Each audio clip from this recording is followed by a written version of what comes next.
ఉందండి. ఎస్, మొత్తం మీద మా ఎవరైతే ఇప్పటి వరకు కూడా గత 30 రోజులుగా 30 రోజులలో ఈ వార్డు విభజన ఇమీడియట్లీ జరపాలి ఖచ్చితంగానే చెప్తున్నారు.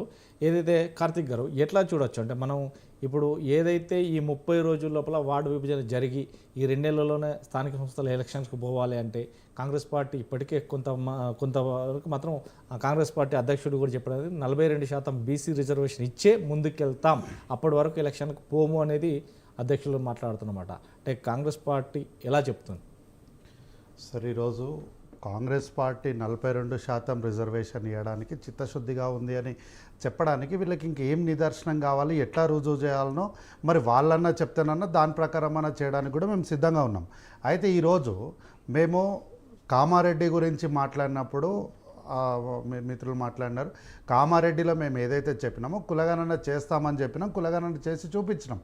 ఆ కులగణన చేసినప్పుడు మీరు ఆ కులగణనలో ఎక్కడ పాల్గొన్నారు, దానికి మీరు కులగణనలో మీ డీటెయిల్స్ ఇవ్వలేదు సార్ అంటే నాకు అఫిడవిట్లో ఉంది, పోయి అఫిడవిట్లో ఎలక్షన్ కమిషన్ ఆఫ్ ఇండియా దగ్గర తెచ్చుకోండి అని అన్నారు. ఇంతకన్నా హేయంగా మాట్లాడిన వాళ్ళని ఈరోజు వచ్చి కులగణన గురించి దాని గురించి మాట్లాడే నైతిక హక్కే లేదు.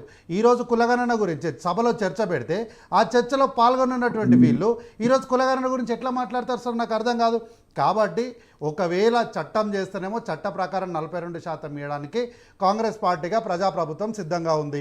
లేదు, ఒకవేళ కుదరలేదు, సెప్టెంబర్ 30 వరకు కూడా అట్లా దానికి చట్టబద్ధత కలగలేదంటే మేము శాసనసభలో ఛాలెంజ్ చేసినాం. ఆ ఛాలెంజ్ ఏంది, 42% మా పార్టీగా మేము ఇస్తామని చెప్పినాం. అట్లా మీరు కూడా ఇవ్వండి అని చెప్పి ఛాలెంజ్తో పాటు సలహా కూడా ఇచ్చినాం. దానిపైన స్పందించాలన్నటువంటి వీళ్ళు బీసీలపైన ఎక్కడా కూడా ఇసుమంతా కూడా ప్రేమ కానీ వాళ్ళపైన ఇంత కూడా దయలేనటువంటి బీఆర్ఎస్ పార్టీ ఎక్కడ కూడా మన బీసీల గురించి మాట్లాడనేకూడదు.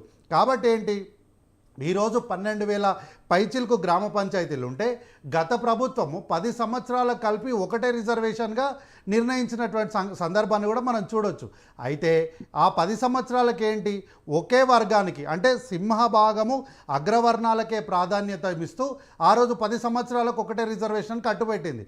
ఈరోజు మేమేమంటున్నాము, బీసీలకు పెద్దపీట వేయాలి, వాళ్ళని రాజకీయంగా ముందడుగు వాళ్ళని వేయించాలన్న ఉద్దేశంతో ఈరోజు మేము కాంగ్రెస్ పార్టీ నిర్ణయం తీసుకుంది. ఇంతకుముందు మిత్రులు అడుగుతున్నారు అఖిలపక్షం వేయాలన్నారు. ఇంతకన్నా హాస్యాస్పదం ఏముంటుందో నాకు అర్థం కాదు. నేను వారిని వేదిక పైన సూటిగా అడుగుతున్నా, మీరు 10 సంవత్సరాలు అధికారంలో ఉన్నప్పుడు ఎన్ని సంవత్సరాలు వేసినారమ్మా అఖిలపక్షాన్ని?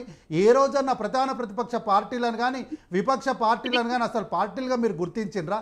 శాసనసభలో మీరు మాత్రమే సభ్యులు, వేరే వాళ్ళు ఎవరు కూడా సభ్యులు కాదు అన్నట్టు వ్యవహరించినటువంటి మీరు ఈరోజు అఖిలపక్షం కావాలని అడగడం నిజంగా బాధాకరమైనటువంటి విషయం.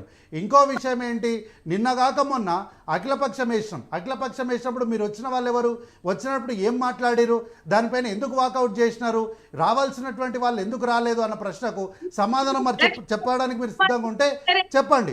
రెండో విషయం ఏంటి, మీరేదో రైలు రోకో నిర్వహించినారు కాబట్టి ఈరోజు గ్రామ పంచాయతీలకు ఎన్నికలు వస్తున్నాయని అంటారు. ఇంతకన్నా ఆశ్చర్యపదం ఇది కూడా ఉండదు. అసలు మీరు గతంలో ఇట్లనే తెలంగాణ ఉద్యమం అప్పుడు ఉద్యమకారులందరినీ కూడా రైలు రోకో చేయండి, రైలు అద్దాలు వలగొట్టండి, రైళ్లను అంటబెట్టండి, బస్సులను అంటబెట్టండి అని చెప్పి ఉద్యమకారులను ఉసిగొల్పి నిన్నగాక మొన్న పోయిన నెలలో హైకోర్టులో దానిపైన కేసును కల్వకుంట్ల చంద్రశేఖరరావు గారిని కోర్టుకు రమ్మంటే అసలు ఆ వ్యాఖ్య నేను చేయలేదు, ఆ పిలిపే నేను ఇయ్యలేదు, ఆ ఉద్యమానికి నాకు సంబంధం లేదని చెప్పి తప్పించుకొని పారిపోయినటువంటి కల్వకుంట్ల చంద్రశేఖరరావు గారి నాయకత్వంలో ఈరోజు మీరు మళ్ళీ రైలు రోకో చేసినాం, అందుకోసం ఇవన్నీ చేసినామని చెప్పడం బాధాకరం.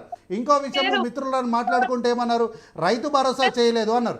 సరే, ఇట్లానే గతంలో కూడా రైతు భరోసా చేయలేదు, రైతు భరోసా వేయలేదు అని ఇట్లానే వీళ్ళు మాట్లాడితే, రుణమాఫీ చేయలేదని మాట్లాడితే మేము చాలా పారదర్శకంగా మేము రుణమాఫీ రైతులకు చేసినాం కాబట్టి, మాకు ధైర్యం ఉంది కాబట్టి, మాకు చిత్తశుద్ధి ఉంది కాబట్టి మేము గోడలపైన వేసినాం సార్. ఏ ఊర్లో ఎంతమందికి రుణమాఫీ జరిగిందో మేము గోడలపైన వేసినాం. కావాలంటే మీరు సాక్ష్యంగా కూడా నేను చూపిస్తున్నా, చూడొచ్చు. ఒకటి ఉదాహరణగా చూపిస్తున్నా. లేదంటే మీరు వస్తారా, మరి ప్రధాన విపక్ష పార్టీలు వస్తాయా? రండి, మీ వేదికగా నేను తీసుకెళ్తా, ఛానల్లో ప్రజలకు లైవ్లో చూపిద్దాం. మేము గోడలపైన రాష్ట్రం, మీరు కూడా రుణమాఫీ చేశారు కదా. 10 సంవత్సరాల్లో ₹1,00,000 రుణమాఫీని ఎన్నిసార్లు చేశారు? దాదాపు 5 నుంచి 6 సార్లు చేశారు. పోనీ దాని వివరాలైనా మీరు ఎక్కడైనా గోడలపైన రాసే మీకు ధైర్యం ఉంది? ఆ రోజు లేదు. కానీ ఈరోజు మేము చేసిన రుణమాఫీని, రైతుల పట్ల మాకున్న చిత్తశుద్ధిని, రైతుల పట్ల మాకున్నటువంటి ప్రేమని, రైతును రాజును చేయాలన్నటువంటి సంకల్పంతో మేము చేసిన కార్యక్రమాన్ని మేము చాలా ధైర్యంగా ప్రతి గ్రామంలో కూడా ఆ గ్రామంలో ఎంతమంది అయితే రుణమాఫీకి అర్హులు ఉన్నారో ఆ రుణమాఫీకి సంబంధించిన అర్హుల యొక్క పేర్లను, వివరాలను, వారి తండ్రి పేరు, వారికి ఎంత విస్తీర్ణంగా భూమి ఉందో అన్ని వివరాలను కూడా మేము రాసి చూపించాం. కావాలంటే ఇగో నేను తీసుకున్న ఫోటోని చూపిస్తా. ఇది దేవరకద్ర నియోజకవర్గంలో నేను కురుమూర్తి దేవస్థానంకి వెళ్ళినప్పుడు నేను దారిలో కనిపించిన వాల్పేపర్ని ఫోటో తీసుకొని వచ్చిన. ఎక్కడ కూడా దీన్ని తీసుకొని వచ్చి నేను మీకు ఈరోజు సాక్ష్యంగా చూపిస్తున్నా. ఈ దేవరకద్ర నియోజకవర్గము, అక్కడ స్థానిక శాసనసభ్యులైనటువంటి జి మధుసూదన్ రెడ్డి జిఎంఆర్ గారు ఉంటారు. వారి శాసనసభ నియోజకవర్గ వారి పరిధిలో ఇది ఇట్లా గోడలపైన నేరుగా వారు రాసి చూపించారు. ఇంతకన్నా ఏం కావాలో మీకు సాక్ష్యం? ఇంకా సాక్ష్యం కావాలంటే రండి. మీరు ఎవరైనా వస్తారా, మీరే నేరుగా వస్తారా, మీ పార్టీ సభ్యులు వస్తారో రండి, మీకు సాక్ష్యంగా చూపించకపోతే మాట్లాడండి. కాబట్టి ఈరోజు స్థానిక సంస్థలను పూర్తిగా నాశనం పట్టించినటువంటి బీఆర్ఎస్ పార్టీ ఈరోజు మళ్ళా కొత్తగా వచ్చి ఎక్కడ కూడా స్థానిక సంస్థల గురించి మాట్లాడద్దు. మీ హయాంలోనేనమ్మా సర్పంచ్లు అందరూ ఆత్మహత్యలు చేసుకొని చచ్చిపోయినరు. మీ హయాంలో సర్పంచ్లుగా పనిచేసిన వాళ్ళు ఈరోజు హైదరాబాద్లో వాచ్మెన్లుగా కూలీ పనులు చేసుకుంటున్నారు. కాబట్టి ఈరోజు మీకు ఎక్కడా కూడా సర్పంచ్ల గురించి కానీ స్థానిక సంస్థల గురించి కూడా మాట్లాడే నైతిక అర్హత లేదు మీకు. మీరేదో కాంగ్రెస్ పార్టీ పైన వ్యతిరేకత ఉందని మీరు అంటున్నారు.